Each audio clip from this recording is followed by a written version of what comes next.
മമ്മൂട്ടി കമ്പനിയുടെ 5ാമത്തെ ചിത്രമാണ് ഈ ടർബോ എന്ന ചിത്രം. അപ്പോൾ ഈ ചിത്രം മമ്മൂട്ടി കമ്പനി നിർമ്മിക്കുമ്പോൾ എന്താണ് മമ്മൂട്ടി എന്ന മെഗാസ്റ്റാറിനുള്ള ബെനിഫിറ്റ് എന്താണെന്ന് പറഞ്ഞു കഴിഞ്ഞാൽ, ഇപ്പോൾ മമ്മൂട്ടി കമ്പനി നിർമ്മിക്കുന്ന ചിത്രത്തിന്മേൽ സർവാധികാരം ഈ മമ്മൂട്ടി എന്ന നമ്മുടെ മെഗാസ്റ്റാറിനാണ്.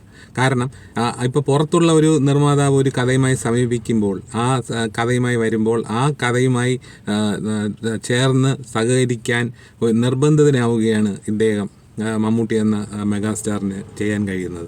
പക്ഷേ ഇദ്ദേഹം സ്വന്തമായി പ്രൊഡ്യൂസ് ചെയ്യുന്ന, അതായത് മമ്മൂട്ടി കമ്പനി എന്ന ബാനറിൽ പ്രൊഡ്യൂസ് ചെയ്യുന്ന ചിത്രങ്ങളിൽ അഭിനയിക്കുമ്പോൾ അദ്ദേഹത്തിന് കൂടുതൽ സിനിമയുടെ തനിക്കുള്ള പങ്കിനെക്കുറിച്ചും അതുപോലെ സിനിമയുടെ കഥയെ കൂടുതൽ അറിയാനും ഒക്കെ കൂടുതലൊരു അവസരം അവിടെ ഉണ്ടാവുകയാണ്. അപ്പോൾ അങ്ങനെ വരുമ്പോൾ സിനിമ ഒരു ഉജ്ജ്വലമായ ഒരു വിജയം കരസ്ഥമാക്കുന്ന ഒരു അവസ്ഥയിലേക്ക് സിനിമ എത്തിപ്പെടുകയാണ് ചെയ്യുന്നത്. അപ്പം ഈ പുറത്തുള്ള നിർമ്മാതാക്കൾ മമ്മൂട്ടിയെ സമീപിക്കുമ്പോൾ ആ കഥ എത്രത്തോളം, അത് ചിലപ്പോൾ കൺവിൻസ്ഡായി ആവേണ്ടി വരുന്ന അവസ്ഥകളിൽ ചിലപ്പോൾ ചില ചിത്രങ്ങൾ ചെയ്യുന്നു. ആ ചിത്രങ്ങൾ ചിലപ്പോൾ അതൊരു വിജയ ഘടകം ഇല്ലാത്തത് കൊണ്ട് തന്നെ അത് പരാജയപ്പെടുകയും ചെയ്യാറുണ്ട്.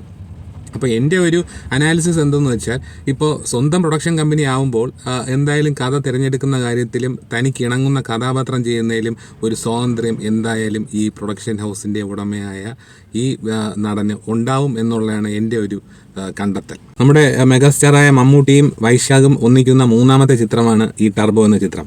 ഈ 1ാമത്തെ ചിത്രമായ പോക്കിരി രാജയും അതിനെ തുടർന്ന് വന്ന മധുര രാജയും ഹിറ്റായിരുന്നു. അപ്പോൾ തുടർച്ചയായി അവരിൽ നിന്നൊരു വിജയ സിനിമ തന്നെ ഞാൻ പ്രതീക്ഷിച്ചു. മമ്മൂട്ടിയുടെ ആരാധകരായിട്ടുള്ളവരും എല്ലാവരും അങ്ങനെയുള്ള ഒരു വിജയ ചിത്രം തന്നെയാണ് പ്രതീക്ഷിച്ചത്. അപ്പോൾ ഈ വൈശാഖ് മമ്മൂട്ടി കൂട്ടുകെട്ടിൻ്റെ തുടർച്ചയായ 3ാമത്തെ ചിത്രമാണ്. അപ്പോൾ ഈ ചിത്രവും ഒരു ഹിറ്റ് ചാർട്ടിൽ ഇടം പിടിക്കുന്ന ഒരു സിനിമയായി ഇപ്പോൾ മാറിയിരിക്കുകയാണ്. ഇടയ്ക്ക് ഞാൻ തിയേറ്ററിൽ നിന്ന് 2 തവണ കണ്ട ഒരു സിനിമയാണ് ടർബോ.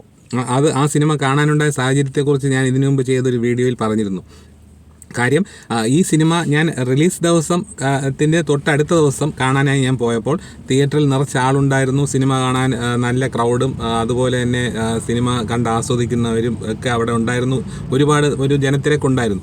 അപ്പോൾ ഈ സിനിമ കണ്ട് തിരിച്ച് വന്ന ശേഷം ഈ ടർബോ എന്ന ചിത്രം ഒരു ഫ്ലോപ്പാണെന്നും ചിത്രം തിയേറ്ററിൽ ആളില്ല എന്നും ഒക്കെ പറയുന്ന ഒരു അവസ്ഥ ഈ സോഷ്യൽ മീഡിയയിലുണ്ടായിരുന്നു.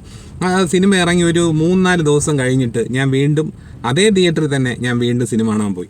സിനിമ കാണാൻ ചെന്നപ്പോഴത്തേക്കും ഈ സിനിമ ഇറങ്ങിയ സമയത്തുള്ള അതേ തിരക്കും അതേ ഒരു തിയേറ്ററിലുള്ള ഒരു കാണികളുടെ ഒരു ഹർഷാരവും എല്ലാം, മമ്മൂട്ടിയെ കാണിക്കുമ്പോഴുള്ള ഒരു ആളുകളുടെ ഒരു ആവേശവും എല്ലാം അതുപോലെ തന്നെ ഉണ്ടായിരുന്നു. അപ്പോൾ എനിക്ക് മനസ്സിലായി ഈ സോഷ്യൽ മീഡിയയിൽ വന്നത് തെറ്റായ ഒരു വാർത്തയാണ്. സോഷ്യൽ മീഡിയയിൽ വരുന്ന ഒരു വാർത്ത എന്ന് വെച്ചാൽ, മമ്മൂട്ടി ഈ സിനിമയുടെ ക്ലൈമാക്സിൽ, സിനിമയുടെ അവസാനം എത്താറാവുമ്പോഴത്തേക്കും മമ്മൂട്ടി ഒരു ഗിഫ്റ്റ് വരുന്നുണ്ട്. ആ ഗിഫ്റ്റ് തുറന്ന് അതിനുള്ളിലൊരു കത്തുണ്ട്. ആ കത്ത് എടുത്ത് മമ്മൂട്ടി വായിക്കാൻ തുടങ്ങുമ്പോൾ വിജയ് സേതുപതിയുടെ ശബ്ദമാണ് കേൾക്കുന്നത്. വിജയ് സേതുപതിയാണ് അവിടെ ശബ്ദം നൽകിയിരിക്കുന്നത്. അപ്പോൾ ഇതിലെ പ്രധാന വില്ലന് ശേഷം അടുത്ത ഒരു സെക്കൻഡ് പാർട്ട് ഉണ്ടെങ്കിൽ വിജയ് സേതുപതി ആയിരിക്കും വില്ലൻ എന്ന് നമുക്ക് തോന്നുന്ന തരത്തിലുള്ള ഒരു കാര്യമാണ് സിനിമയുടെ അവസാനം നമുക്ക് കാണാൻ കഴിയുന്നത്. അപ്പോൾ ആ ഒരു വിജയ് സേതുപതി ഇങ്ങനെ ശബ്ദം നൽകിയത് കൊണ്ട് വിജയ് സേതുപതിയെ താങ്ക്സ് അറിയിച്ചുകൊണ്ടുള്ള ഒരു പോസ്റ്റും ഇപ്പോൾ മമ്മൂട്ടിയുടേതായി ഇപ്പോൾ പുറത്തു വന്നിട്ടുണ്ട്. അപ്പോൾ എന്തായാലും അടുത്ത പാർട്ട്, ഈ സിനിമയ്ക്ക് ഇത്രയും സക്സസ് ആയ സിനിമയ്ക്ക് വീണ്ടും ഒരു സെക്കൻഡ് പാർട്ട് നമുക്ക് പ്രതീക്ഷിക്കാം. അതിൽ വിജയ് സേതുപതി ആയിരിക്കാം ഒരുപക്ഷെ വില്ലൻ എന്ന് നമുക്ക് അനുമാനിക്കാം. ടർബോ എന്ന ചിത്രത്തിൽ സസ്പെൻസും അതുപോലെ തന്നെ ആക്ഷനും പ്രാധാന്യം കൊടുത്തിട്ടുള്ള ഒരു സിനിമയാണ് ഈ ടർബോ എന്ന ചിത്രം.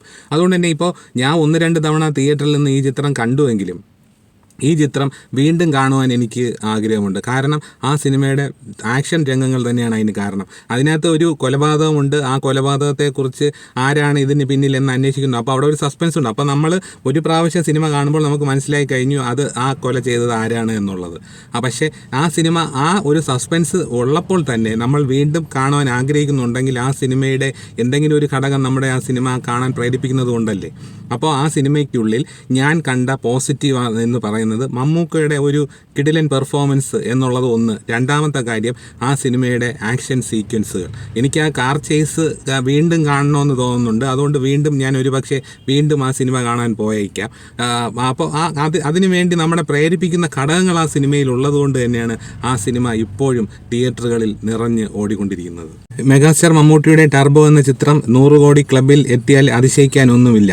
അപ്പോൾ മമ്മൂട്ടിയുടെ ഇമേജും മമ്മൂട്ടിയുടെ സിനിമയോടുള്ള താല്പര്യവുമാണ് ഈ ടർബോയുടെ ഈ വിജയക്കുതിപ്പിന് കാരണം എന്നുള്ളത് ഒരു മറച്ചു വയ്ക്കാനാകാത്ത ഒരു സത്യമാണ്.